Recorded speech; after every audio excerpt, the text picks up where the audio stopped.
నారాయణ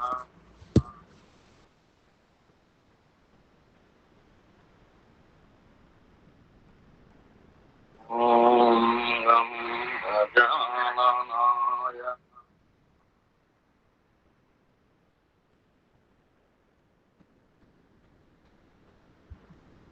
ఓం శ్రీ జ్యోతిర్వినాయకాయ నమః.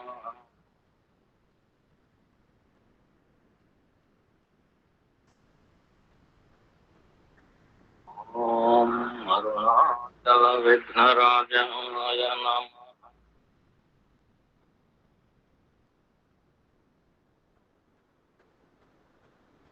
ఓం అపేతకుచాంబా సమేత నమః.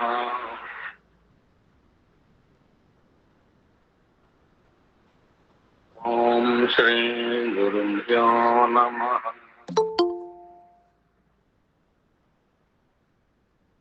ఓం శ్రీ నాన్న పరమాత్మనే నమః.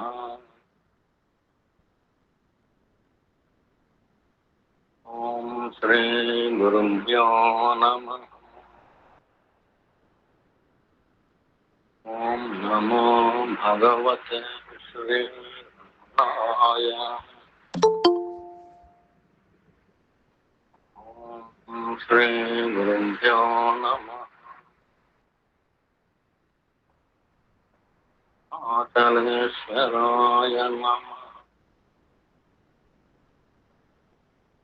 ఓం అరుణగిరియోగినే నమః.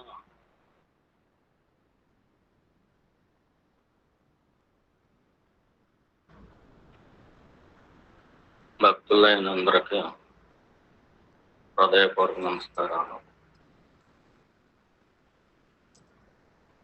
చాలా కాలం తర్వాత మనం మళ్ళీ సద్గోష్ఠులు పెట్టుకుంటున్నాం.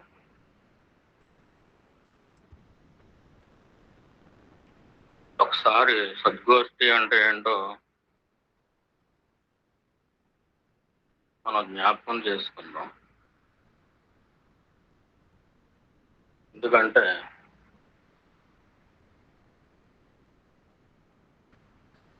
సద్గోష్ఠి యొక్క విలువని ఒకసారి మనం గుర్తుకు తెచ్చుకోవాలి. సద్గోష్ఠి చాలా ఉన్నతమైనది. సద్గోష్ఠి కంటే ఉత్కృష్టమైనది సత్సంగం.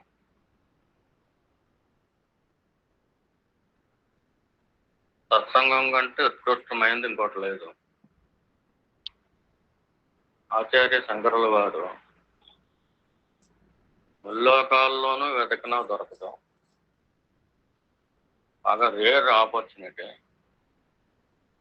సత్సంగం అనేది అని చెప్పారు. ఒక్కొక్క మహానుభావుడే అలా చెప్పినప్పుడు దాన్ని మనం సరసా వహించాలి. సత్సంగం ఇస్ వెరీ రేరెస్ట్ ఆపర్చునిటీ. చాలా చాలా చాలా అరుదుగా దొరుకుతుంది అసలు. దానికంటే ఒక మెట్టు కిందదే సద్గోష్ఠి. ఇది అర్థం కావటం కోసం అంటే సత్సంగం అంటే ఏంటి, సద్గోష్ఠి అంటే ఏంటి, దీనికి ఉదాహరణగా ఆశ్రమం అంటే ఏంటి, అలాగే మఠం అంటే ఏంటి, ఈ రెండింటికి తేడా మనం తెలుసుకుంటే తెలుసుకోవాలి. ఎక్కడైతే సత్య దర్శనం అయిన వారు, ఆత్మ సాక్షాత్కారం పొందిన వారు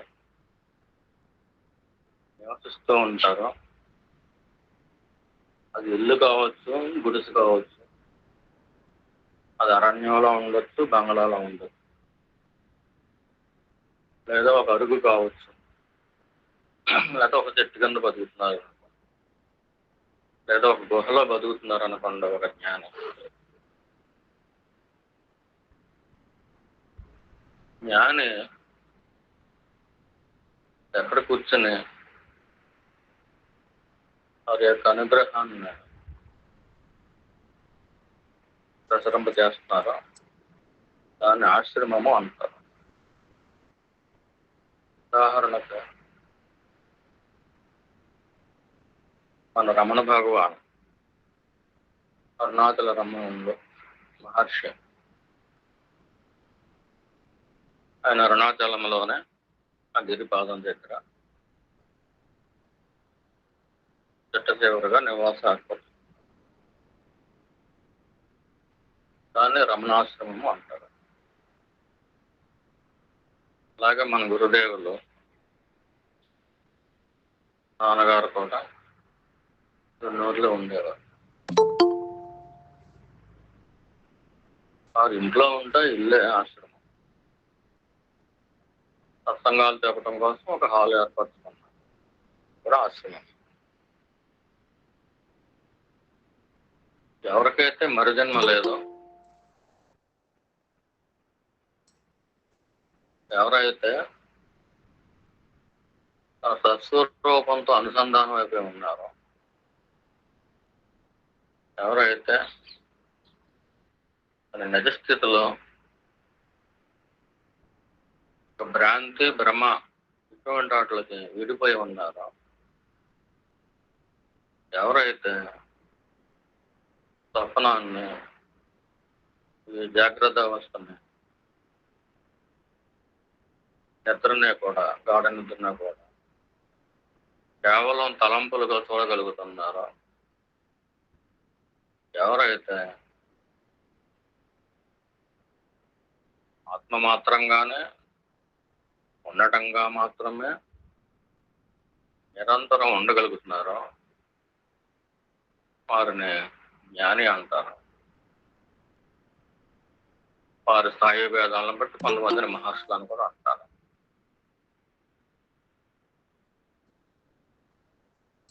ఎక్కడైతే జ్ఞానం నివసిస్తుందో అది మాత్రమే ఆశ్రమం. పూర్వం ఎక్కువగా అరణ్యాల్లో కుటీరాలు వేసుకునేవారు.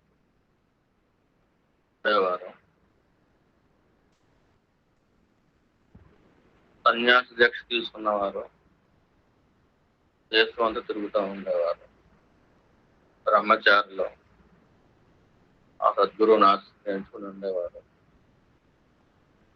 సంసారంలో ఉండేవాళ్ళు సంవత్సరానికి ఒకసారో 2 సార్లు, లేదంటే ఎప్పుడు వారికి పరమేశ్వరుడు అవకాశం ఇస్తాడో సద్గురు సన్నిధి 3 వేళ దర్శనం చేసుకునేవారు.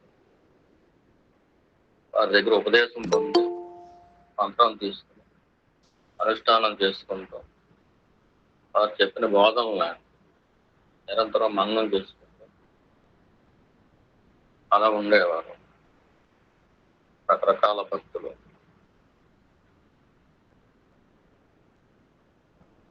ఎప్పుడైతే దూరంగా ఉంటుందో, ఒక ఊళ్ళో కానీ 4-5 ఊళ్ళల్లో కానీ ఒక 10 మంది భక్తులు జమ అయ్యారు అనుకోండి,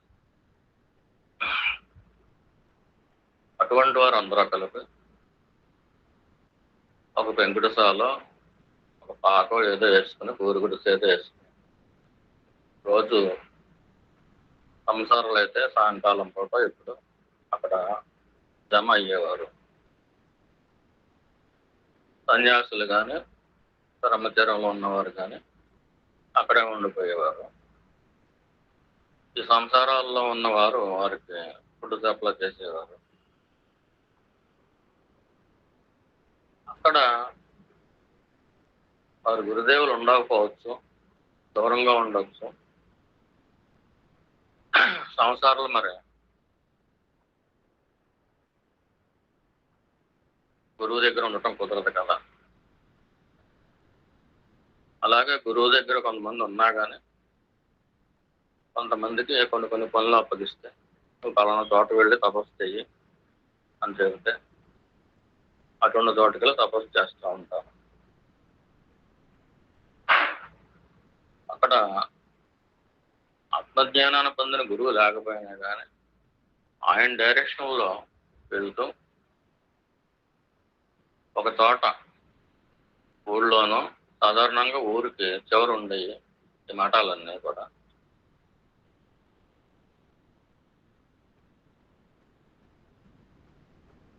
లోకానికి సంబంధించిన పొల్యూషన్ తక్కువగా ఉంటుంది కాబట్టి బ్రహ్మచారులు ఇటువంటి వాళ్ళు అక్కడే నివాసం ఉండేవారు కాబట్టి సాధనకు అనుకూలంగా ఉంటుంది, ప్రశాంతంగా ఏకాంతంగా ఉంటుంది. వాళ్ళకి మధ్య అరణ్యాలు ఉంటే అడవులను, అది ఊరి చివర.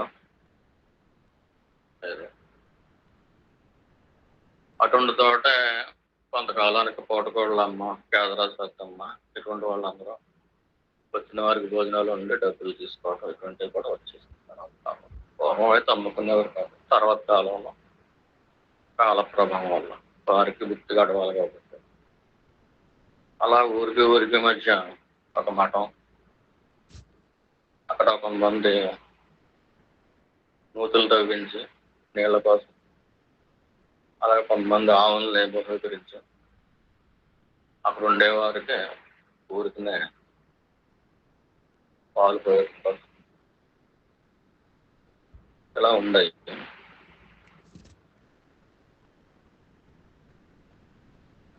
సద్గురు ఆత్మజ్ఞాని కాబట్టి అది సత్య సన్నిధి, ఆయనకు అనేది సత్య సన్నిధి.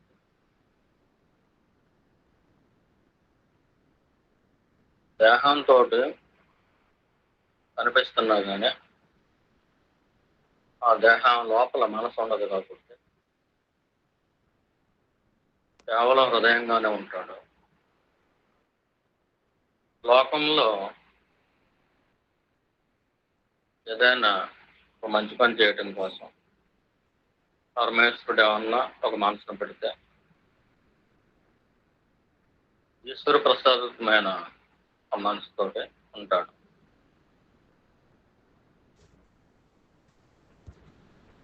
మనుషులతోటి మాట్లాడాలి. కోరిక లేని వాడు భూమి మీద లోపల ఉండాలి. ఏదో ఒక కోరిక పెట్టుకుని ఈశ్వరుడు పెడతాడు అన్నారు. వీళ్ళ కోసం ఉంటాడు కాబట్టి నిజానికైనా ఆ దేహం కాదు కాబట్టి సత్యమే తాను కాబట్టి సద్గురువు యొక్క వాక్కు సత్యవాక్కు కాబట్టి సత్యమే తానైనప్పుడు సత్యమే మాట్లాడదు.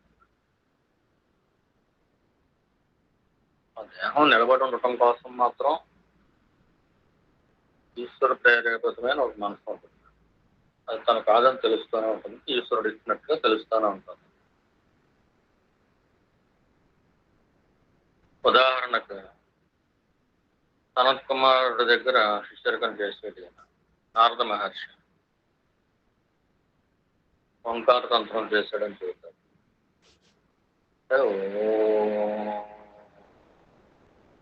ఇలా అనుకుంటూ లోపల నేను ఎవరో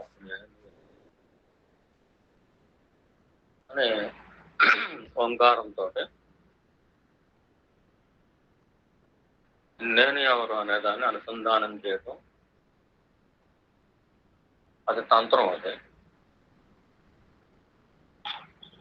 ఓంకారం ఒకటే ఉంటే అది మంత్రం. నేను ఎవరు, ఓంకారం చేస్తాను నేను ఎవరు అనే మూలంలోకి వెళ్ళిపోవటం తంత్రం. అది దాని ద్వారా పొందేశాడు ఆయన. అనంత్ కుమారుల వారి శిష్యర్గంలో ఆయన గైడెన్స్ లో నారద మహర్షి పొందేశాడు. సరే, జ్ఞానం పొందిన తర్వాత ఆయనకు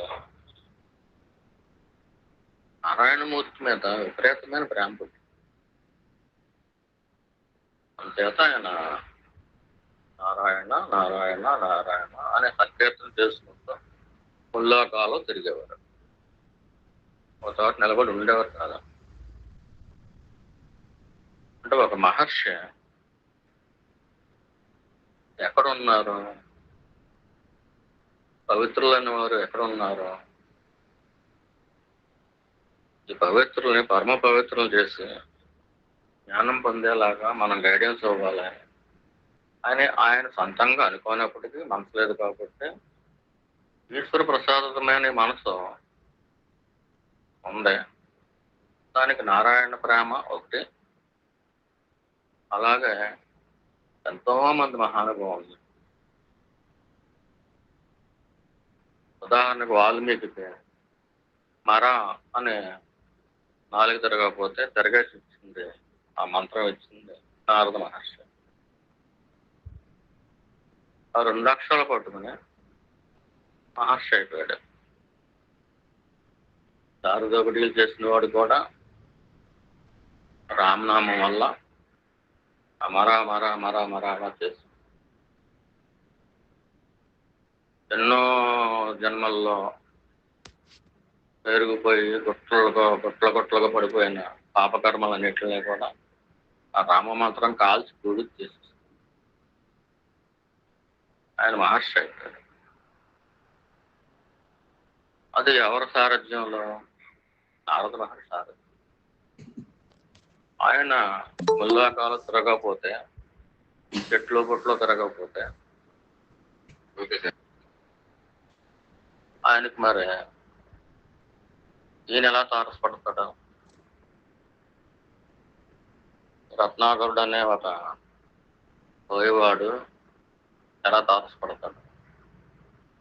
అంటే ఇదంతా ఏంటంటే నారద మహర్షి వారి త్రిలోక సంచారం ఒకటి, 2 నారాయణ సంకీర్తన ఆ ప్రేమ ఒకటి, 2 కూడా ఈశ్వర ప్రసాదితమైన మనసు ఆయనకు పెట్టి దాని ద్వారా ఒక తోట కూర్చోకుండా మన రమణ భగవాన్ ఉన్నారంటే ఎక్కడికి వెళ్ళేవారు కాదు, అక్కడే ఉండిపోయేవారు.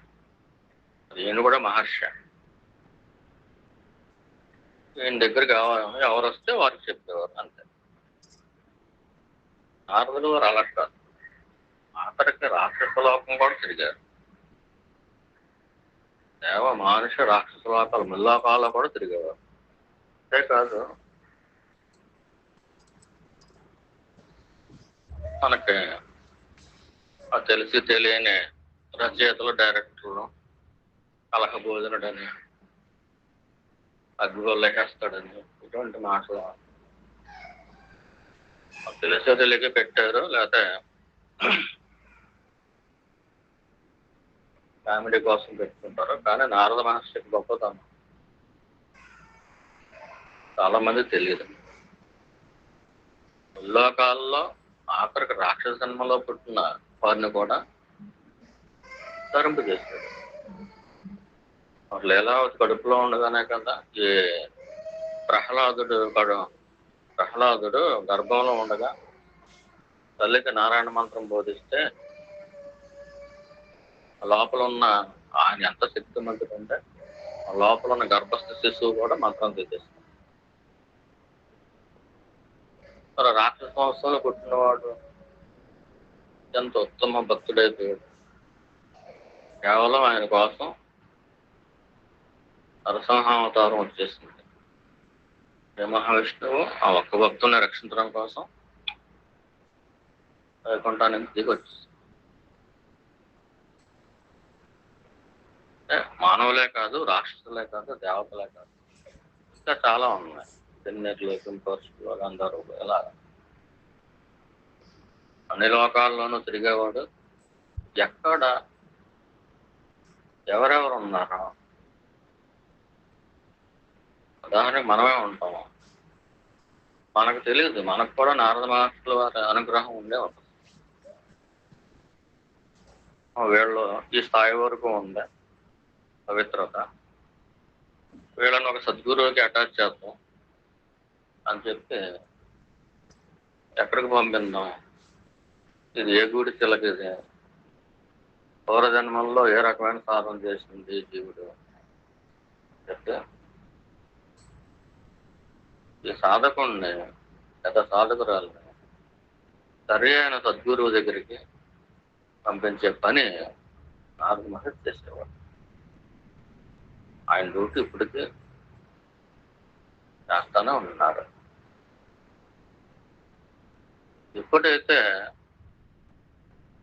ఒక జ్ఞాని ఆత్మ సాక్షాత్కారాన్ని పొందినవాడు కాబట్టి, జ్ఞాని స్వయంగా పరమేశ్వరుడి యొక్క అంశే కాబట్టి, పరమేశ్వరుడి యొక్క అంశ అంటే ఒక మహాసముద్రం ఉంటుంది. ఎప్పుడు వెళ్ళలేదనుకోండి, కానీ పేరుపాలెం బీచ్ అంటూ ఉంటారు. అలాగే చినగొల్లపాలెం సముద్రం అంటారు, నర్సాపురం దగ్గర సముద్రం అంటారు. ఇలాగా ఇది అంశ.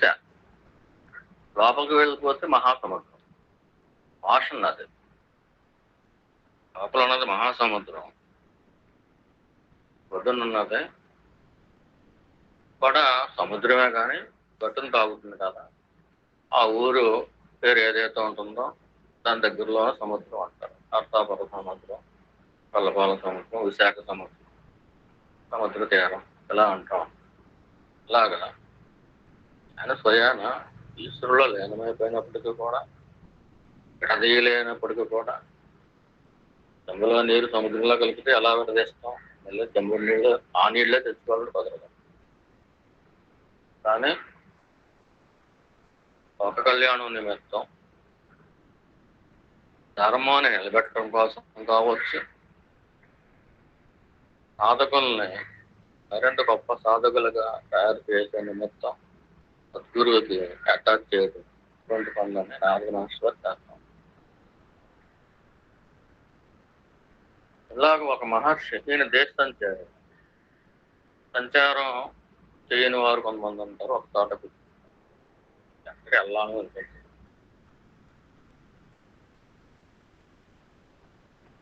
కానీ ఈశ్వర సంకల్పంలో ఏదుంటే అదే వారి ద్వారా జరుగుతూ ఉంటుంది.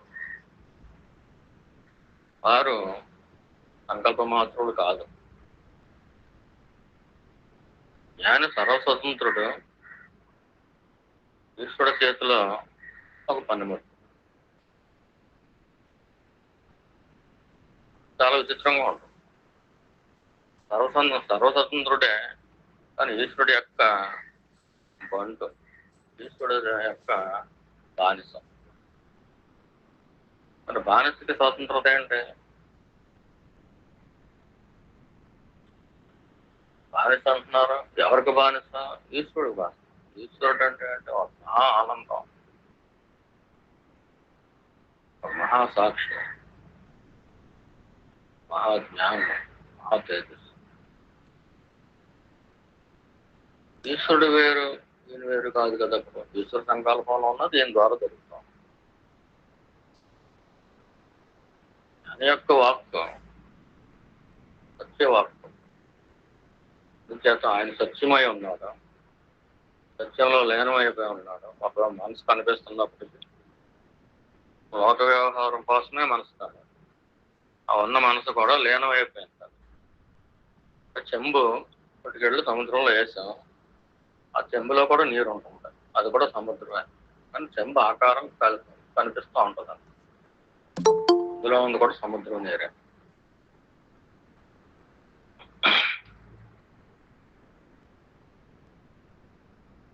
ఎవరైతే జ్ఞానిగా ఉన్నారో వారి వాక్కు సత్యవాక్కు, వారి సన్నిధి సత్య సన్నిధి, వారి దేహం ఈశ్వర ప్రసాదం. భగవాన్ ఉన్నారు, ఆ దేహానికి కోరికలే ఉంటాయి, ఆ మనసుకు కోరికలే ఉంటాయి. కానీ ఆయన పేపర్ చదివేవారు, ఎవరైనా ఉత్తరాలు రాస్తే ఉత్తరాలు జవాబులు ఇస్తూ ఉండేవారు, ఎవరైనా ప్రశ్న అడిగితే చెప్పేవారు. అందరిలాగా ఆ పని ఈ పని చేస్తూ ఉండేవారు. తెల్లవారుజాము 3ంటిగా లేచి ఆ వంటింట్లోకి వెళ్ళి ఆ పని ఈ పని చేస్తూ ఉండేవారు. మనం కర్తృత్వంతో చేస్తాం, వారు కర్తృత్వ రహితంగా చేస్తారు. అక్కడ ఆ దేహం ద్వారా ఈశ్వరుడే దాని పని తాను చేసుకుంటాడు. మనసు ఉన్నట్టుగా మనకు అనిపిస్తుంది, కాలేని మనసు లేదా ఈశ్వర ప్రసాదంతో మనసు లేదా పెట్టుడి మనసు. అది దేని కోసం అంటే భక్తులైన మన లాంటి వారు అందరి కోసం మనకు రీచబుల్గా ఉండాలి. లేకపోతే ఆయన మనం అర్థం చేసుకోలేం. మనతో మాట్లాడటం కోసం ఒక నోరు ఉండాలి. నోరు ఉంది కాబట్టి, దేహం ఉంది కాబట్టి తిండి తినాలి.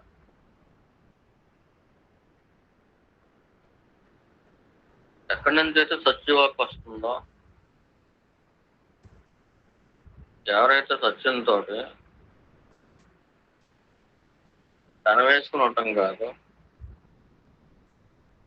తెలిసిపోయి ఉన్నారు, సత్యమే తాను, తానే సత్యంగా ఉన్నారు. అటువంటి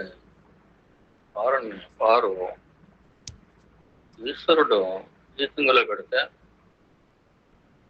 వారిని మాత్రమే సద్గురువు అంటారు. సద్గురువు ఉన్న ప్రదేశాన్ని ఆశ్రమం అంటారు. సద్గురువు యొక్క వాక్ని సత్సంగము అంటారు. సత్సంగాన్ని ఆచార్య శంకర్లు వారు జ్ఞాన యజ్ఞము అంటారు. కూడా యజ్ఞమే. ఒక యజ్ఞం చేస్తే దేవతలు ప్రీతి చెంది ఆ యజ్ఞంలో పాల్గొన్న వారికి కోరికలు అలాగే తీరుస్తారు. అలాగే సత్సంగంలో పాల్గొన్న వారు ఆ వినతులు అవ్వచ్చు, కోరికలు అవ్వచ్చు, లేదంటే ఆత్మజ్ఞానాన్ని పొందడం కోసం ఏవైతే ప్రసాదించబడాలో అవన్నీ కూడా సత్సంగం ద్వారా వస్తాయి.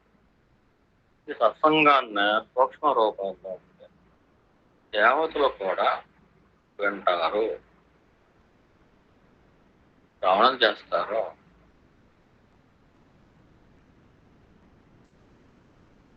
చేతనంటే సత్యభక్త, సత్యం శివం సుందరం కాబట్టి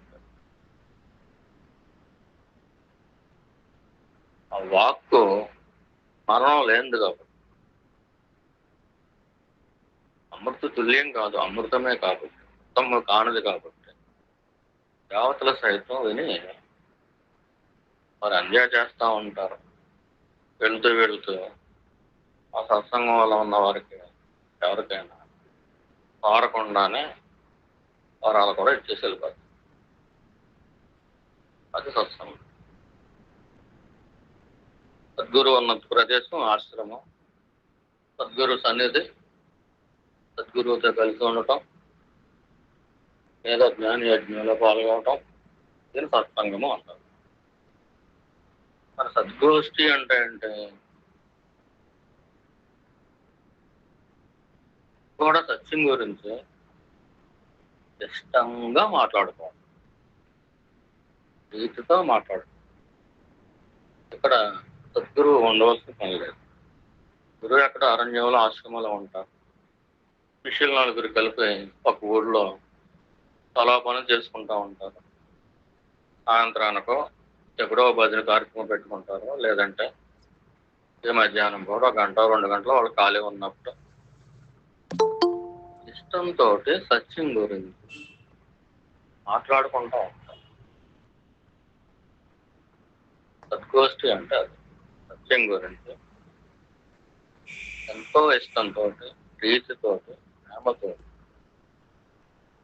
సత్యం అంటే హృదయంలో ఇది అని చెప్పారు కదా, ఈ మాట ఎంత బాగుందో. పరమేశ్వరుడు యొక్క గుణగణాలు ఇది కదా, అబ్బాయి ఎంత బాగుంది అని కూడా ప్రాక్టీస్ చేస్తారు. ఎంత బాగున్నాయో కదా అని ఒకరికి ఒకరు చెప్పుకుంటూ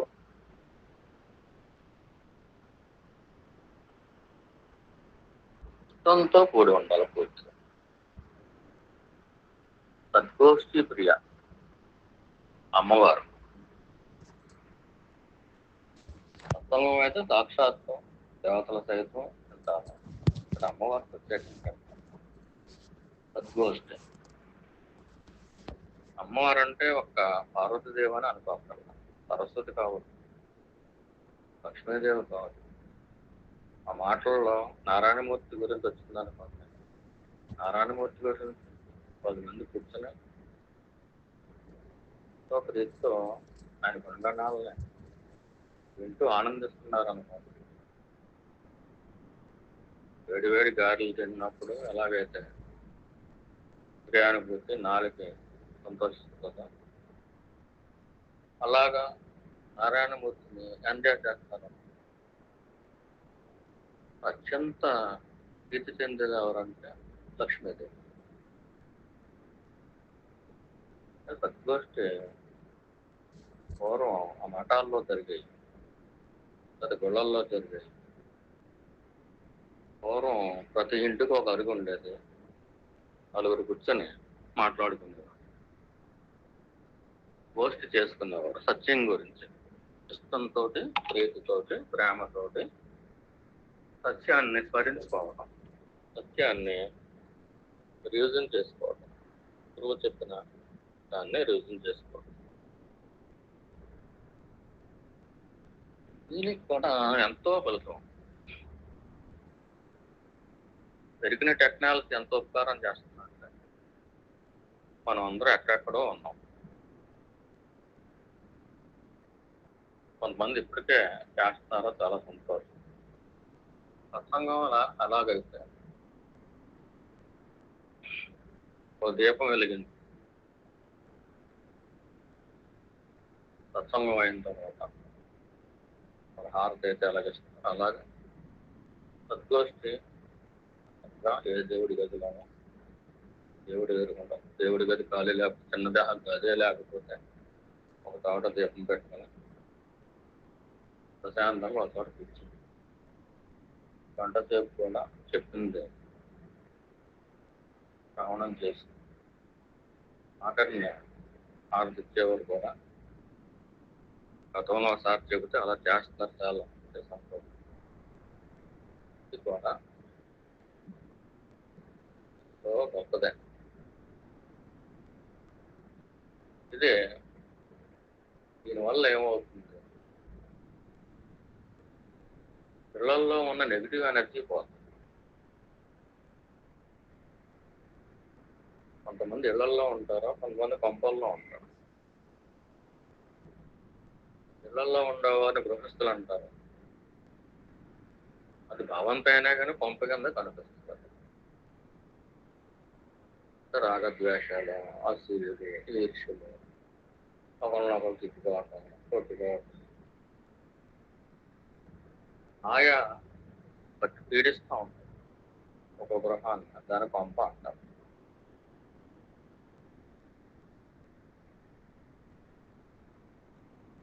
పంప గోడు అంటారు కదా. పంపన్న కూడా గోడు ఉంటుంది, ఆ గోడు వెళ్ళబోతుంటూ ఉంటారు. పక్కింటి వాళ్ళతో ఆ ఇంట్లో వాళ్ళతో చెప్తూ అలా కలతలతో ఉంటుంది. ఆడ నిద్ర లాగా ఉండదు, కలత నిద్ర లాగా ఉంటుంది. అంటే అక్కడ నెగిటివ్ ఎనర్జీ పూజ గదిలో ప్రశాంతత, నిర్మలత్వం బెడ్రూమ్లో ఉంటుంది. అలా ఒకవేళ ఉన్నది అంటే కనుక ఆ ఇంట్లో ఎవరో గొప్ప సాధకులు, ఆ పవిత్రులు అన్నట్లు లెక్క. మనం భగవాన్ ఆశ్రమానికి వెళ్తే ఏ గదిలో వెళ్ళినా కానీ ప్రశాంతంగా ఉంటుంది. తీర్చే దృష్టిని బట్టి కూడా ఉంటుంది. అనాథలు వెళ్తే ఎక్కడ కూర్చున్నా కానీ సూర్యుడి యొక్క కోళ్ళలో కూర్చుంటారు. రోజు అక్కడ ఉండే సంవత్సరాల తరబడి అక్కడ ఉన్న వాళ్ళు అలా ఫీల్ అవ్వకపోవచ్చు. ఈశ్వరుడు యొక్క దయ ఎవరి మీద అయితే వర్తిస్తూ ఉంటుంది. వాళ్ళకి ఈశ్వరుడు వెళ్ళలో కూర్చుంటారు, ప్రశాంతిగా ఉంటుంది. అలాగే సత్సంగంలో కూర్చున్నా కానీ శాంతిగా ఉంటుంది. అలాగే కొంతమందికి సద్గోష్ఠిలో కూర్చున్నా కానీ అంతే శాంతిగా ఉంటుంది. ఇవి ఎక్కడో అరణ్యాల్లో ఉన్నా కానీ ఒక మఠం పెట్టుకుని ఎక్కడో కొన్ని వందల కిలోమీటర్ల దూరంలో ఒక 10 మంది శిష్యులు మఠంలో సద్గోష్ఠి చేసుకుంటారు. గురువు యొక్క అనుగ్రహం అలా కాదు, వేల కిలోమీటర్ల దూరంలో ఉన్నా కానీ వస్తాయి. దేహాన దూరం ఉంది కానీ మనసు దూరం చేస్తున్నా. ముందుగా గణపతి ప్రార్థన, తర్వాత గురు ప్రార్థన చేస్తున్నారు. ఎవరైతే అలాగా ఒక చేతులు చక్కగా ఆర్థిక కళ్ళగా ఒక గంటే కాబట్టి ఒక గంట చాలు. ఇంట్లో ఏదో అంటారు కదా, భూత ప్రార్థన జరుగుతుంది, నెగిటివ్ ఎనర్జీ ఏది రాదు. కాదు, మంది ఇళ్లలో నెగిటివ్ ఎనర్జీ జనాలు నెత్తి మీదే ఉంటుంది. ఆ నెగిటివ్ ఎనర్జీ ఉన్నదని తెలియక వీళ్ళు తేడాగా మాట్లాడుతున్నారు అంటే అనిపిస్తుంది. ఇటుగా కొట్టుకుంటున్నారంటే అనిపిస్తుంది. మాట అదగట్లేదు అంటే అనిపిస్తుంది. ఎక్కడైతే ఈశ్వర స్మరణ ఉందో, జపతపాలు ఉన్నాయో, జపతపాలు మనం చేసే శక్తి సామర్థ్యాలు తక్కువగా ఉన్నప్పుడు ఈ సద్గోష్ఠి ద్వారా ఇల్లు కూడా కనెక్ట్ చేయబడుతుంది.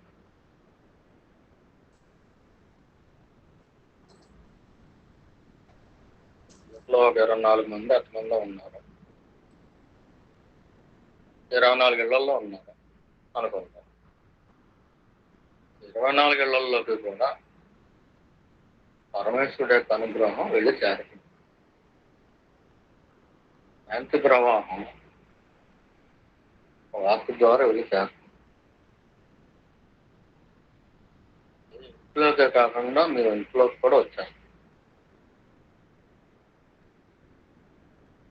సాధారణంగా గురువుని ఆశ్రయించిన వాళ్ళకి, సద్గురువుని ఆశ్రయించిన వాళ్ళకి గురుకాలం నడుస్తుంది. అంటే గురువుకి శరణాగతి చెందడం ఉంటుంది. చాలా మందిని చూసా, సంవత్సరంలో ఒక్కసారి కూడా కనీసం ఒక్కసారి కూడా చేయరు, అది కూడా రాదు, వెళ్ళేస్తారు. వాళ్ళు లౌకికమైన మనస్తత్వం ఉంటే కనుక మా ఆరోగ్యం చాలా మంచిది అనుకుంటారు. కానీ సద్గురువు ఏం చేస్తారంటే వాళ్ళ దుఃఖ ప్రారంధాలను ప్రేమతో ప్రీతితో నాటేస్తారు. అలా ఒంటి మీద పడుతూ వాళ్ళకి దుఃఖ ప్రారంధం కొండల తరబడి ఉంటుంది సద్గురువు యొక్క అంటే సద్గురువు సాధకుడిగా ఉన్నప్పుడు కూడా ఎంతో పుణ్యాన్ని మూటగట్టుకుని ఉంటాడు. కానీ వాడికి కోరుకుండదు కాబట్టి ఆ పుణ్యం వాడికి అవసరం ఉండదు. అంటే ఏంటి? సుఖ ప్రారంభం, భోగ ప్రారంభం వాడికి అవసరం లేదు. సుఖ ప్రారంభం ఉంటే వాడు జ్ఞానం అవ్వదు. పాపం సమూలంగా కాల్చివేయబడి పుణ్యం ఒకటి మిగిలి ఉంటుంది.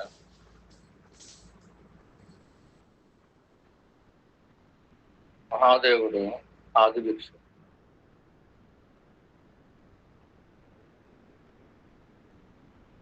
వాడి మెడలో నేను పెట్టుకుంటున్నట్టుగా కనిపిస్తాను.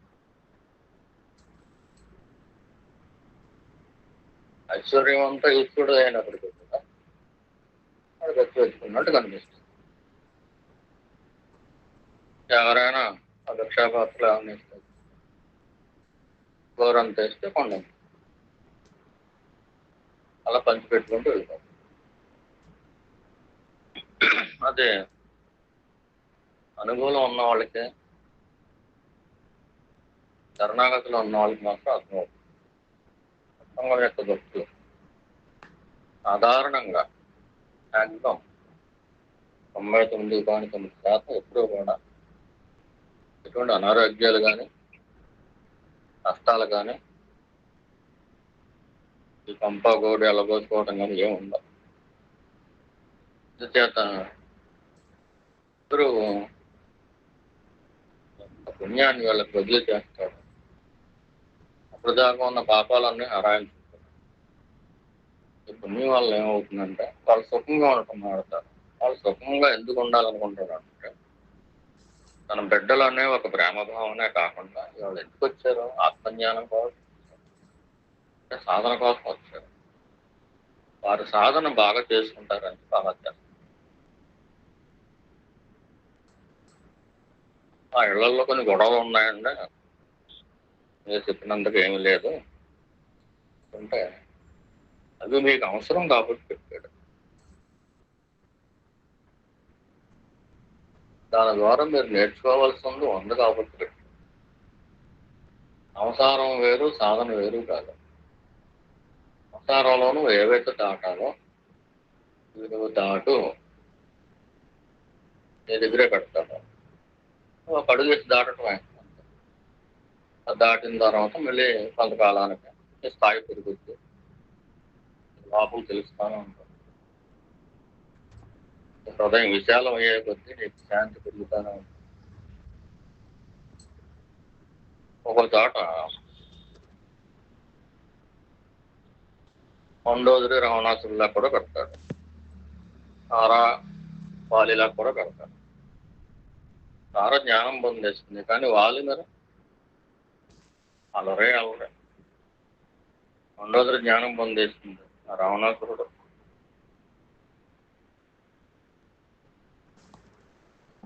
అటువంటి వాళ్ళని పెడితేనే కానీ ఎన్నో జన్మలలో పట్టవలసింది ఈ జన్మలను పొందాలంటే ఈ పాపాలన్నీ కలిపి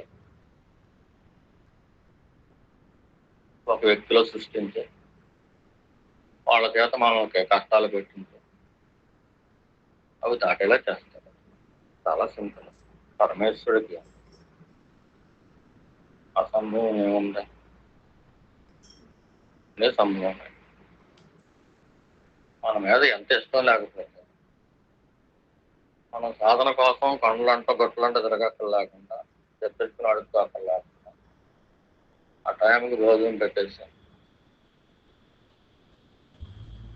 వేటుల్లోంచి బయటపడాలో, జయ బంధాల్లోంచి బయటపడాలి, ఏ ఈర్ష్య ద్వేషాల్లోంచి బయటపడాలో, ఏ అసూరులోంచి బయటపడాలి, ఇటువంటివన్నీ కూడా నీ ఇంట్లోనే పెట్టేస్తాం. ఉప్పు కారం పులుపు చేదు మొత్తం నీకే పెట్టేస్తాం. తింటా ఉండాలి, నిర్వికారంగా తింటాం. లోపల ఏ వస్తువు ఉందో దాని మీద దృష్టి పెట్టుకుని కష్టాలన్నీ మింగుతూ ఉంటారు. కొంతకాలానికి ఏం తెలుస్తుంది? సద్గోష్ఠి వల్ల, సత్సంగం వల్ల ఉపకారం ఏంటంటే ఇది కష్టం కాదు, ఇది వరం అని తెలుస్తుంది. ఎప్పుడైతే నీకు ఆ స్థాయి వచ్చింది, కంటి పిల్లలు బాగులతో తన్నుతారు కదా, ఆడుకుంటారు కదా, అలా ఆడుకోవటం మొదలు పెడతారు. సరదా పాటు ఏదో కష్టాలు పడుతున్నారు అన్నట్టుగా ఉంటుంది, కానీ లోపల నీకు తెలుస్తూ ఉంటుంది just this is the game.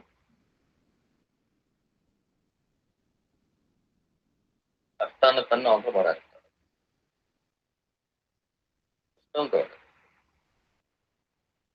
కష్టాన్ని ఇష్టం చేసుకుంటే అది పెట్టే బాధ పెడతానే ఉంటుంది, కానీ నీ లోపల నీకు తెలుస్తూ ఉంటుంది హృదయం విశాలం అవుతున్నట్టు, ఈ త్యాగం పెరుగుతున్నట్టు. ఈ కష్టం శాశ్వతం కూడా కాదు, నిత్యం కాదు, ఇది మనం దాటాలని చెప్పి పెట్టాడు, తెలిసిపోతూ ఉంటుంది. దీనికి బలం ప్రతిరోజు ఒక గంట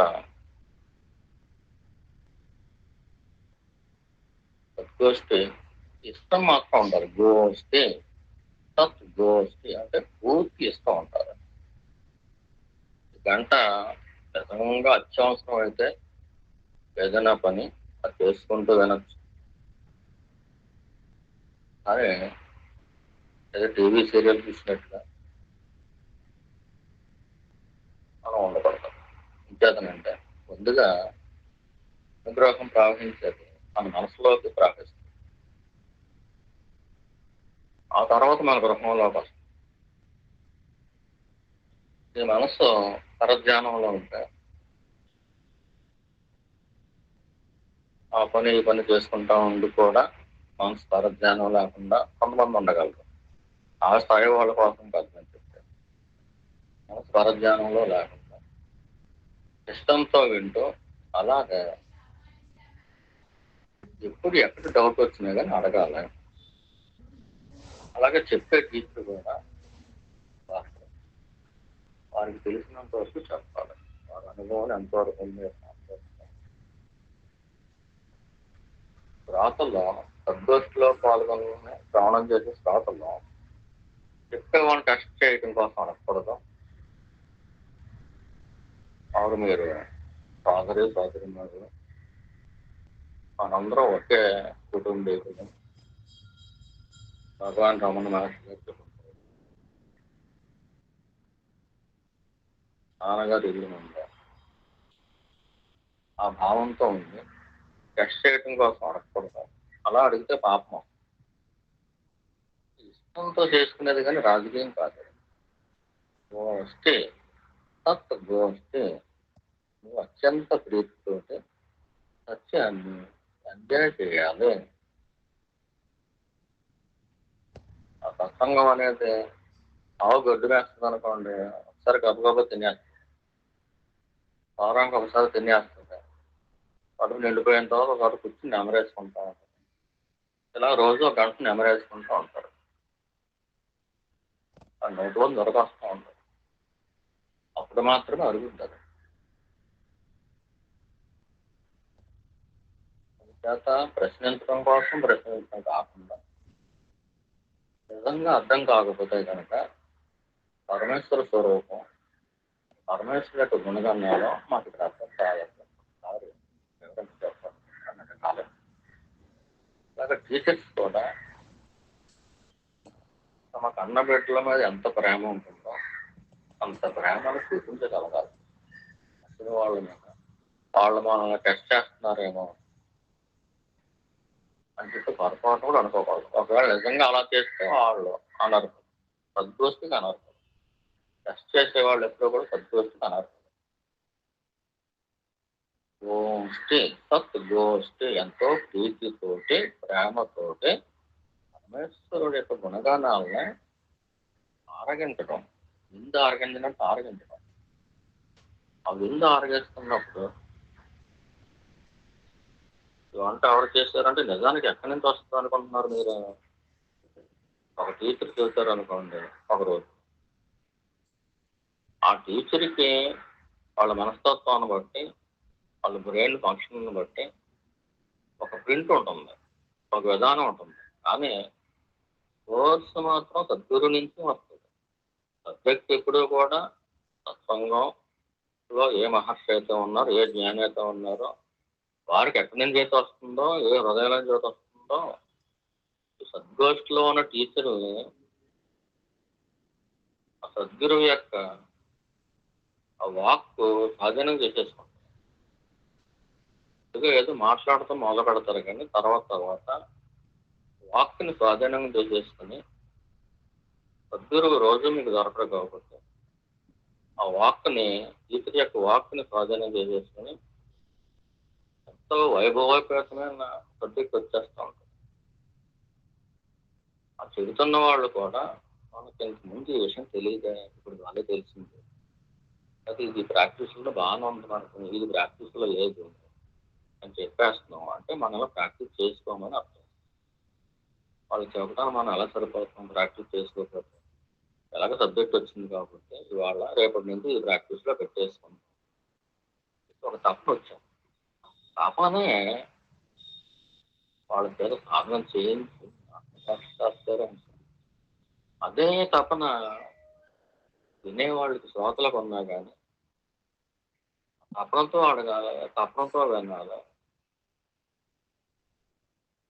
ఆవు పొదుగు దగ్గరికి దూడ పట్టులు తెంపేసుకుంటుందేమో అనిపిస్తుంది, అంత తపన ప్రీతి. అలా ఉండాలి. వీళ్ళ బిడ్డల్లా చూసుకోవాలి టీచర్స్, వాత్సల్యం చూపించాలి టీచర్స్. నేను బాగుపడాలి, వాళ్ళు కూడా బాగుపడాలి, మన అందరం బాగుపడాలి అని వాళ్ళకి లోపల ఉండాలి. చెప్పే సబ్జెక్టు మనం బాగా ప్రిపేర్ అవుతాం. ఎంత ప్రిపరేషన్ ఉన్నా కానీ కథ ఒకటైనా కానీ ఇద్దరు డైరెక్టర్స్ ఇస్తే వేరువేరుగా తెస్తారు, కథనం వేరుగా ఉంటుంది.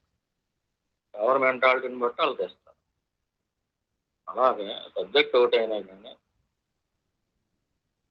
సద్గురువు యొక్క వాక్య వాళ్ళ హృదయంలో ప్రవేశించి వాళ్ళ నోటి ద్వారా వచ్చినప్పటికీ కూడా మధ్య రకంగా వాళ్ళ బ్రెయిన్ ఎంతో కొంత పడుతుంటారు.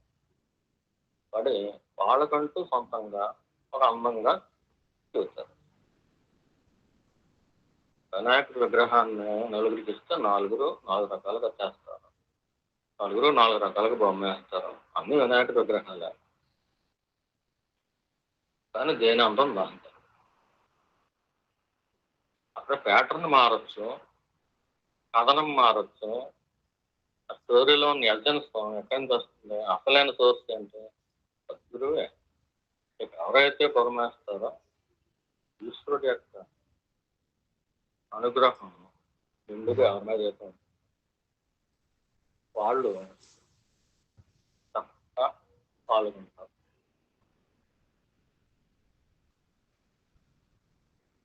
అది మొట్టమొదటి కండిషన్.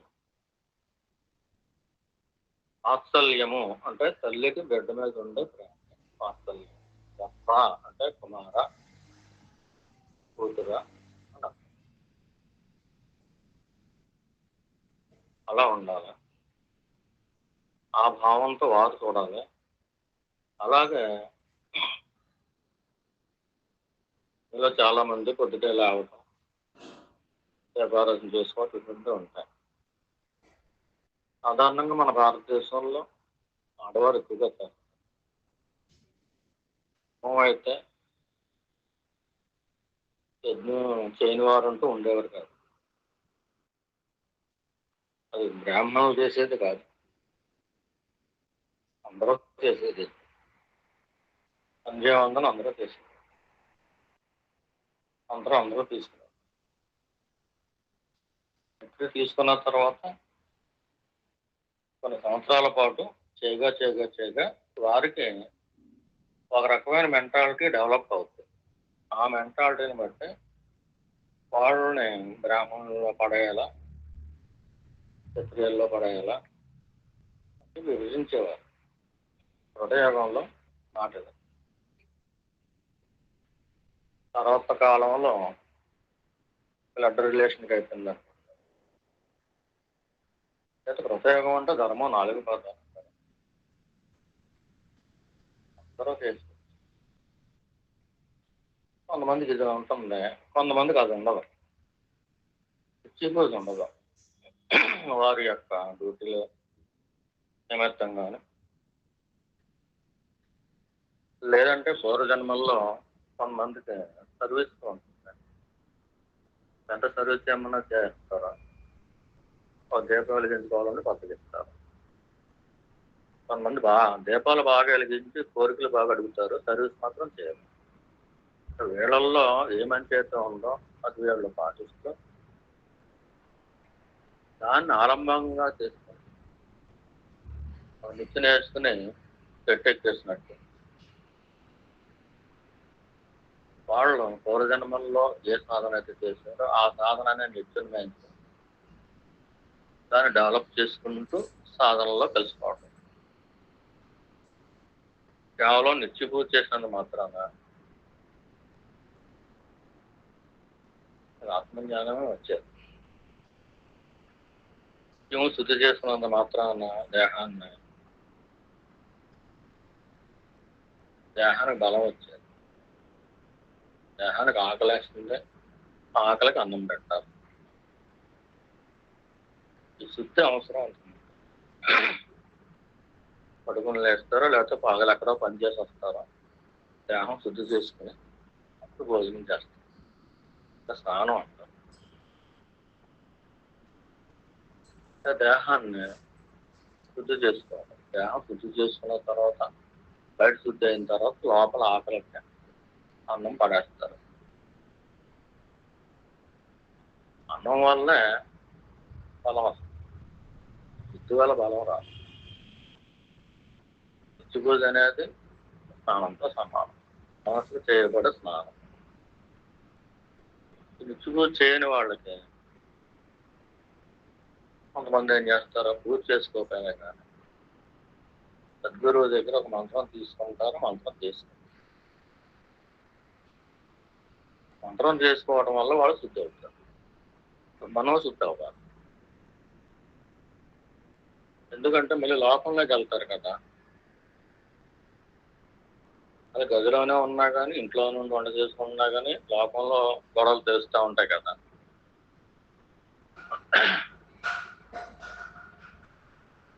లోకంలోకి వెళ్తున్నప్పుడు ఒకసారి బండి కండిషన్ ఎలాగని చూసుకోవాలి. రోడ్డు మీద వెళ్తున్నప్పుడు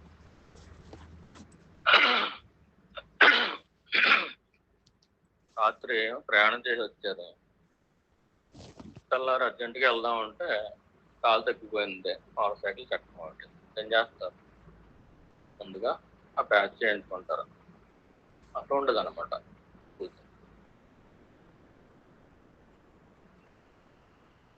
రోజు తయారు చేసుకోవాలి, మనసు శుద్ధి చేసుకోవాలి. అప్పుడు మాత్రమే అంటే నిత్యపూజ ఒకటి, నిత్యపూజ లేని వాళ్ళు కొంతమంది అయితే జపం చేస్తారు. ఆమె చేసి జపం చేస్తారు, అది కూడా మంచిదే. కొంతమంది జపం కూడా చేయడానికి బద్దకిస్తూ ఉంటారు. కొంతమంది ఏదో ఆసనాలని ప్రాణాయామం ఏదో చేస్తూ ఉంటారు. పూర్వజన్మంలో వాళ్ళకి అది అలవాటయం. కొంతమంది చేస్తారు ఏదో టేప్ రికార్డుల్లోనూ ఏదో పెట్టుకుని ఉంటారు. కనీసం శ్రవణం అన్నా చేస్తాం. కొంతమంది ఏదో పుస్తకం చదువుతాం. పొద్దున్న లేచి భగవద్గీతలో ఇది చదువుతాం, లేకపోతే భగవాన్ పుస్తకంలో ఇది చదువుతాం. లేదా నియమం పెట్టుకుని చేస్తా ఉంటాం. లేచిన వెంటనే ఎవరైతే ఒక నిత్య పూజ కానీ, నామం కానీ, మంత్రం కానీ, పుస్తకం చదువుకోవటం కానీ, ప్రాణాయామం కానీ ఇటువంటి ఏమీ లేవనుకోండి, వాళ్ళకి మరి బలం ఎలా వస్తుంది? సాధనలో బలం రాదు. గురువు మోక్షం కురిపించినట్టు అనుగ్రహం కురిపించినా కానీ వాళ్ళు ఏం చేస్తున్నారు? వాళ్ళ కొండ బోర్లించి పెడతారు. కొండలో ఒక్క కూడా వెళ్తాం. అనుగ్రహం వైపు కట్టట్లేదు వాళ్ళు. ఎంతసేపు లోకంలో కోరి మాయ మళ్ళీ ఎలా పుట్టాలి, ఈ మాయ వైపుగా ఎలా ప్రయాణించాలి. లేదంటే వాళ్ళు తెల్లాలు వేస్తే కళ్ళు తెరిచిన వెంటనే లోకం కనిపిస్తుంది. లోకం అంత మాయే. వాళ్ళు అలా ఉన్నారు, వీళ్ళు అలాగ ఉన్నారు, మనం కూడా ఇలా ఉండాలి, అలా మాయలో పడిపోతాం. కొంతమంది విచారణ చేసుకోవచ్చు, కళ్ళు మూసుకుంటారు, వాళ్ళ లోపలికి వెళ్తూ ఉంటారు. వీళ్ళు ఏం చేస్తారు? ఇప్పుడు చెప్పుకున్న వాటిలో ఏ ఒక్కటి కూడా చేయట్లేదు అనుకోండి, వచ్చిన సత్సంగానికి వస్తారు అనుకోండి, ఏదో రోజునే ఈశ్వరుడు తీసి అవసరపడాలి. చేతంటే వాళ్ళ వల్ల గురువుకు బరువు, వాళ్ళకు కూడా సమయం వృధా. అంటే పూర్తిగా లౌకికుడిగా ఉండిపో, హాయిగా లోకాన్ని ఎంజాయ్ చేస్తున్నాం అనుకో, చేసుకో. బలవంతంగా ఎవరో జ్ఞానం పొందు, కూర్చోబెట్టరు కదా. ఆకలి లేనివాడు ఆడుతూ ఉంటాడు బయట. ఆకలేసిన తర్వాత ఇంటికి వస్తారు, అమ్మ అన్నం పెట్టాను, ఆకలేసేదాకా ఆడుతాం. జ్ఞానం అనే ఆకలే, మోక్షం అనే పుట్టినప్పుడు సత్సంగం అవసరం లేదు. అయితే అవసరం లేని వాళ్ళని అమ్మవారే తీసి పక్కన పెట్టాడు, పంపెట్టి.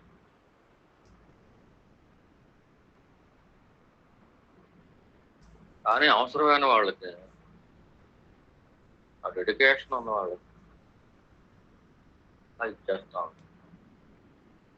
దానికి ఒక రోజు సత్సంగం అంటే బాగా ఎక్కువే. రోజు సద్గోష్ఠి అంటే మనసు ఎంత పవిత్రత వచ్చేస్తుంది. వాక్కు ఏ గృహంలో అక్కడికి వెళ్ళిందో ఆ గృహం ఎంత పావనం అవుతుంది, ఎంత నెగిటివ్ ఎనర్జీని ఫీల్ చేసుకుంటుంది. సద్గోష్ఠిలో ఎవరైతే పాల్గొంటున్నారో, ఈ సద్గోష్ఠిలో పాల్గొన్న వాళ్ళ ప్రారంభాలు కూడా గురువు లాగేస్తుంది. గురువు కావాలని లాక్కోవడం. అమ్మవారు భగవాన్ మంచి పేరు పెట్టారు దానికి ఇంగ్లీష్లో, ఆటోమేటిక్ డివైన్ యాక్షన్. సంఘంలో స్వయంగా మనకు అనుభవం ఉంటుంది. సద్గోష్ఠిలో కూడా ఆ బలం మనకు వస్తున్నట్టు తెలుస్తుంది. ఎవరైతే సాధకులుగా ఉన్నారో వాళ్ళకి లౌకికంగా చూస్తే విజయాలు అపజయాలు ఉండవు, సక్సెస్ ఫెయిల్యూర్స్ ఉండవు. నేర్చుకోవటం ఉంటుంది. అలా నేర్చుకున్న మనసు ఒక పాఠం నేర్చుకుంటుంది, దాని గుణపాఠం అంటారు. గుణంలో మార్పు వచ్చేస్తాం, సద్గుణాలు రాసి అయిపోతారు. పరమ పవిత్రుడైనటువంటి హరిని కానీ అమ్మవారిని కానీ వీళ్ళ రోజు ఎంజాయ్ చేస్తూ ఉంటే వాళ్ళ దయ వల్ల, వాళ్ళ కృప వల్ల మీలో దైవీ గుణాలు వచ్చేస్తాయి. అప్పుడు దైవీ గుణాలు వచ్చేస్తే దేవతలు ఉన్న చోటికి రాక్షసులు ఎలా వస్తారు? పూర్తిగా పాజిటివ్ ఎనర్జీతో నిండిపోతే నెగిటివ్ ఎనర్జీ ఎలా వస్తుంది? వాళ్ళు ఉన్నదే ఇంట్లో ఇల్లు కాదు మాది పంపంట అంటారు అనుకోండి, అది నువ్వు సాధన కోసం ఈశ్వరుడు ఏర్పాటు చేస్తుంది, కానీ నీకు తెలియకుండా ఇది ఇల్లే, ఇది గృహమే. లక్ష్మి, నువ్వు లక్ష్మి, నువ్వు ఇల్లు లక్ష్మి. నువ్వు నారాయణమూర్తిని నిరంతరం ఒక గంట పాటు ఖచ్చితంగా సద్గోష్ఠి పుణ్యం అంటారు స్మరించుకుంటున్నాం. ఈ గృహం లక్ష్మి. ఏ పరీక్ష అయితే పెట్టబడుతుందో దాని నిమిత్తం మాయ ఎలా కనిపిస్తుంది? నువ్వు ఇంట్లో ఉన్నంత వరకు కూడా నువ్వు లక్ష్మి, నీ గృహం కూడా లక్ష్మి. ఏంటంటే నిత్యదీపం పెట్టుకుంటున్నాం, నిత్యం ఏదో ఒక మంత్రం చేసుకుంటున్నాం, లేదా ఏదో ఒక రకం సాధన చేసుకుంటున్నాం, నీ ఇంటి పని నువ్వు చేసుకుంటున్నావు, లేదా నీ బయటకు వెళ్ళి చేసుకోవాల్సిందో పని చేసుకుంటున్నాం. అలాగే వారానికి ఒకసారి సత్సంగానికి వెళ్తున్నాం. అలాగే ప్రతిరోజు ఒక గంట ఆ పరమేశ్వరుడు యొక్క ఆనందాన్ని ఎంజాయ్ చేస్తాం. అంటే గొప్ప ఆపర్చునిటీ అనుకుంటుంది.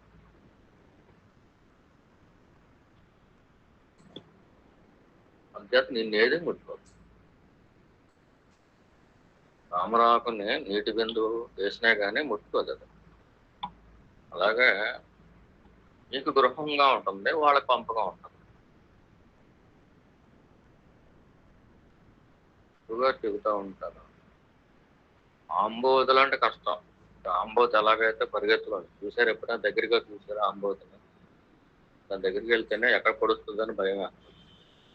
ఆంబోతులు అంటే కష్టం, రంకులు వేసుకుంటూ పొడిచేస్తాక దగ్గర గంట వచ్చి ఇంక మన పని అయిపోయింది, చచ్చిపోయాం బాబు అనుకునే లోపు దగ్గర గంట వచ్చి ఆ ముట్టుకోకుండా టచ్ చేయకుండా అలా ఆగిపోతుంది కదా.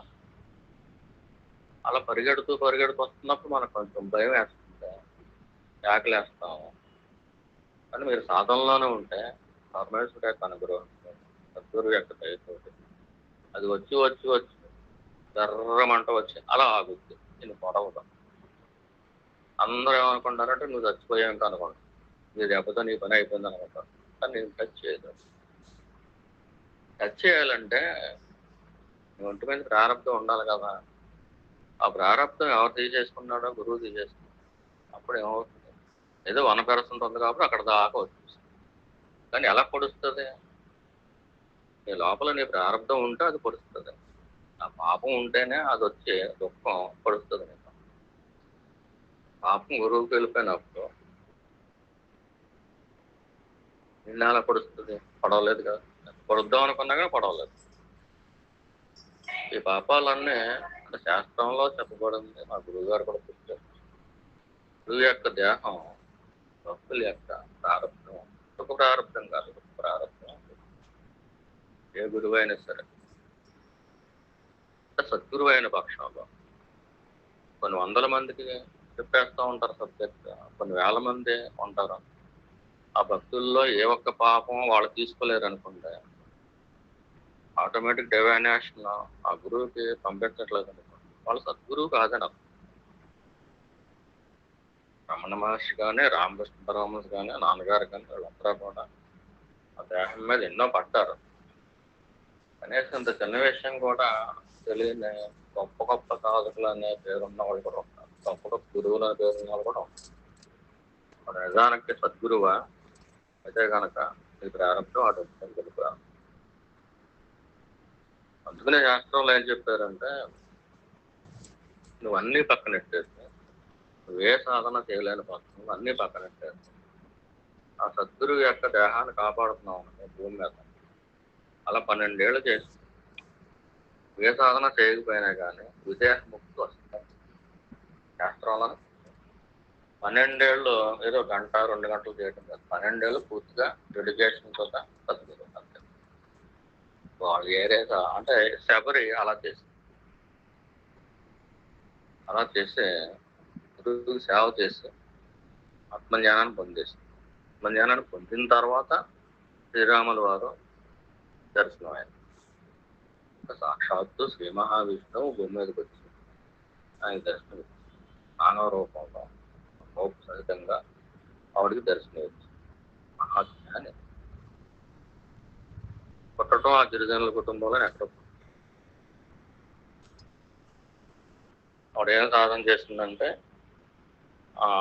ఆ గురువు ఉన్న ఆశ్రమానికి రోజు తుడిచేది, కళ్ళాపు వేసేది, ముగ్గారు వేసేది. అలాగే అక్కడ నలుగు పెట్టవలసి నలుగు పెట్టి ఆ శిష్యులకి ఏమన్నా వాళ్ళు తెచ్చుకునేవారు. ఎప్పుడైనా కావాల్సి ఉంటే అందమాలాలు తెచ్చి పెట్టేది, లేదా ఏమన్నా వంట కావాల్సింది చేసేది. అంతకుమించి ఏం చేయాలి. ఒక ముస్లిం భగవాన్కి ఆ గోతులు పెట్టి అలా కూర్చునేవాడు అంతే. కానీ ఊరికే తినేస్తాడు ఉండేడు అంటే ఎవరిని అంటారు సాధారణంగా. కానీ భగవాన్ ఏరా మరి నువ్వు ఊరికే కూర్చుని తింటున్నావు అంటున్నారు వీళ్ళు అని సాధారణంగా అంత క్లోజ్గా ఎవరిని అడగరు భగవాన్. అతను మాత్రం అడిగారు, ముస్లిం భక్తులు మాత్రం అడిగారు, ఏరా మరి నీ మీద ఎలా చెబుతున్నారు, ఏం పని చేయట్లేదు. భగవాన్ నాకు తెలుసున్నదేంటి వాషింగ్, ఈ గోతులు ఉతికి పెడతాం. ఇంకెవరైనా భక్తులు ఉండి ఇస్తే కనుక అవి కూడా ఉతికి పెట్టేస్తాం అన్నారు. అప్పటి నుంచి కొంతమంది ఇవ్వటం మొదలెట్టారు, ఉతికేది అని తెలుసున్న వృత్తి అది. అని ఎక్కడి నుంచి వచ్చాడో, ఏ ఇంట్లో నుంచి వచ్చాడో, ఏ బాధలు పడి వచ్చాడో ఆయన బ్యాక్గ్రౌండ్ ఏంటి ఎవరికి తెలియదు అంతే. నేనేం సాధన చేయట్లేదు భగవాన్ అని ఒకసారి వచ్చి ఏడిచాడు. నువ్వు నా పని చేస్తున్నావు కదా, నీ పని నేను చేస్తున్నాను అన్నాడు. వాడికి విదేశముక్తి వచ్చేస్తుంది. కానీ గొర్రెలు నిరంతరం ఉతుకుతారా అంటే నిరంతరం అవుతాకపోవచ్చు. కానీ నిరంతరం భగవంతుడు ఉన్నారు ఆయన. అలా నిరంతరం 12 ఏళ్ళు ఎవరైతే కనిపెట్టి కూర్చుంటారో అన్నమల స్వామి అన్నారు జీవితాంతం ఊడిగం చేసినట్టు చేసాడు. ఆ కాలువ కట్టడమో, ఆ బోధి కట్టడమో, బిల్డింగ్ కట్టడమో. అంత ముందు జన్మలో లండన్లో ఒక ఇంజనీర్గా ఉన్నాడు కాబట్టి ఈ జన్మలో ఏం చదువుకోపోయినా కానీ ఈ బిల్డింగ్ ఎలా కట్టాలా అని ఆ టాపిక్ నేర్చుకుంటుంటే అందువల్ల చెప్పాడు. సంవత్సరాల తరబడి చాకరీ చేసినట్టు చేశాడు. అయినా కానీ ఒక్కసారి కూడా కంప్లైంట్ చేస్తాను. భగవాన్ ఈ పని చేస్తే ఆ పని తీసుకోలేదు.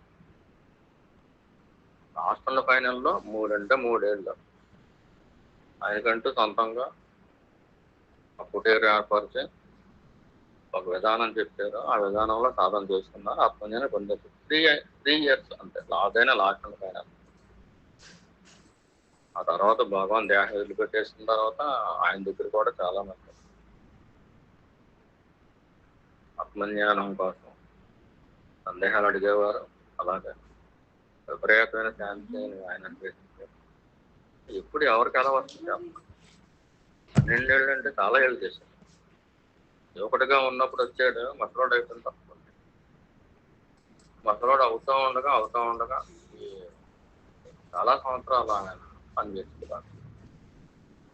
శాస్త్రంలో 12 ఏళ్ళు చెప్పారు కదా, 12 ఏళ్ళు మించి చేయను, ఏళ్ళకి ఆత్మజ్ఞానం.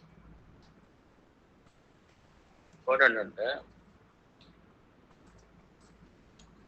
సాక్షాత్తు భగవానికి కానీ రామకృష్ణారావు కానీ అన్నగారికి కానీ ఎటువంటి వాళ్ళకి చేస్తే ఈశ్వరుడు చేసినట్టు. ఈశ్వరుడికి స్వయంగా అప్పుడు పెద్ద తిరుపతిలో లోపల గర్భాలయంలోకి వెళ్ళి ఎవరైతే ప్రసాదం పెడతారో వాళ్ళు నిండైన భావంతో పెడితే మంచిదే. అటువంటి ఆయన పెట్టినట్టు అన్నం పెడుతుంది.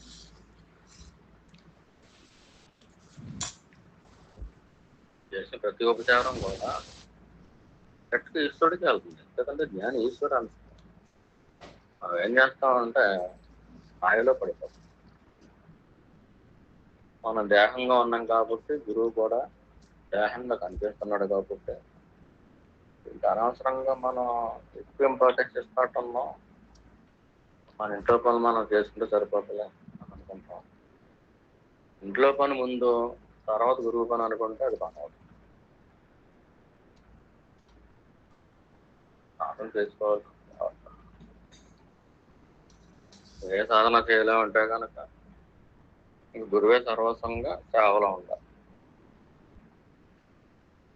ఈ మాట ఎందుకు వస్తుందంటే గురువు దయాస్వరూపుడు కాబట్టి ఏం అడగడం.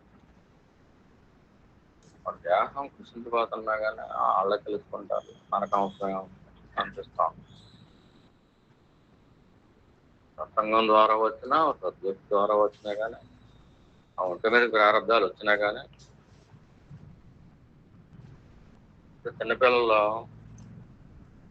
తల్లికి కూడెడతలేదు అనుకోండి, పిల్లలు కొంచెం పెద్దవాళ్ళు అయ్యి కూడెట్టే టైంకి కడతలేదు అనుకోండి, తల్లి ఏమడుగుతుంది? పాపం ఆడికే తింటాకలేదేమో, ముందు ఆడి కడుపు చల్లగా ఉంటే చాలులే, మనకేముందో అనుకుంటారు. కన్న తల్లికి అంత ప్రేమ ఉన్నప్పుడు ఎన్నో జన్మలు ఎంత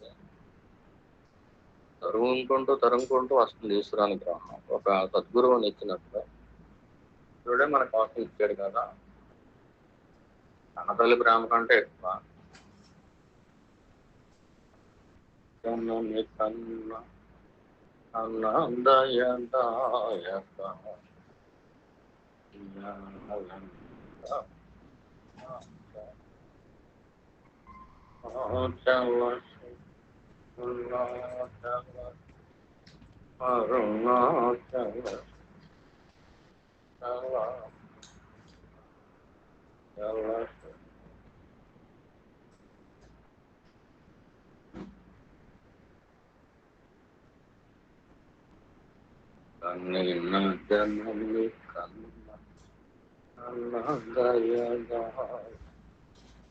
వరుణోతులేశ్వర తన కన్నది నా తల్లి. మలమూత్రాలు అశుద్ధిస్తే చక్కగా కడిగేసేది, చూసేసేది, ఇంకా ముద్దుగా చూసుకునేది. నాకేమీ తెలియనప్పుడు ఒళ్ళో పడుకోబెట్టుకునేది, అన్నీ వచ్చాయి, పెంచింది. నేను తను కొరికేసినా బాధపడలేదు, తెలియక చేసేది. తన్నేసినా కానీ బాధపడలేదు. ఇది నా చిన్న కుమారుడు, నా చిన్న తల్లి, తెలియక చేస్తానంటాను. నా కన్న తల్లి ఎంత త్యాగం చేసింది. త్యాగం అనుకోలేదు, దానికి ప్రేమ అటుంది. అరుణాచలేశ్వర అందుకన్నా తల్లి త్యాగం చేసిందో నాకు తెలుసు. ఆ కన్న తల్లి కంటే కూడా ఘనమైన దయ కలుగుదని వాడు అంటావు. తన్ని నా జనని అన్నదాయక అంతా ఎందువల్ల వచ్చింది?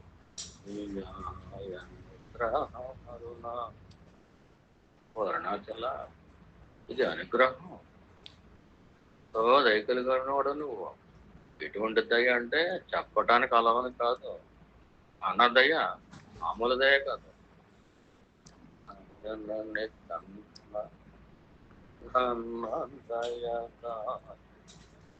ప్రతి పదము కూడా ఎంతో లోతు ఉంటుంది.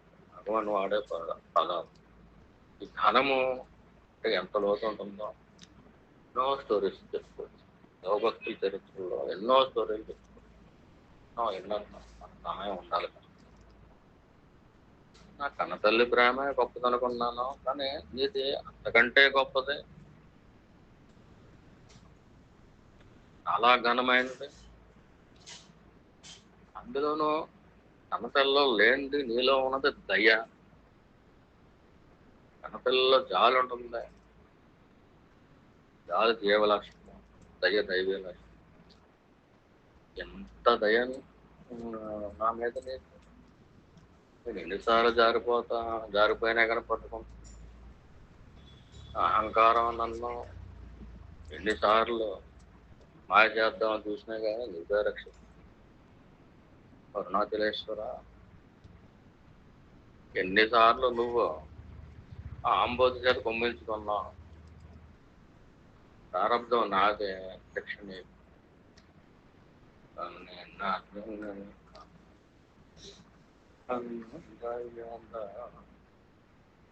ఏంటి నీ అనుగ్రహం కాదు. అరుణాచల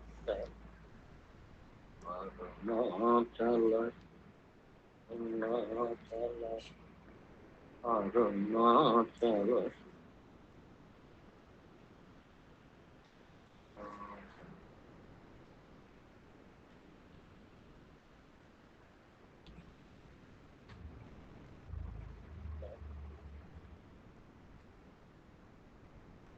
గంటల 22 నిమిషాలు అయిపోయింది.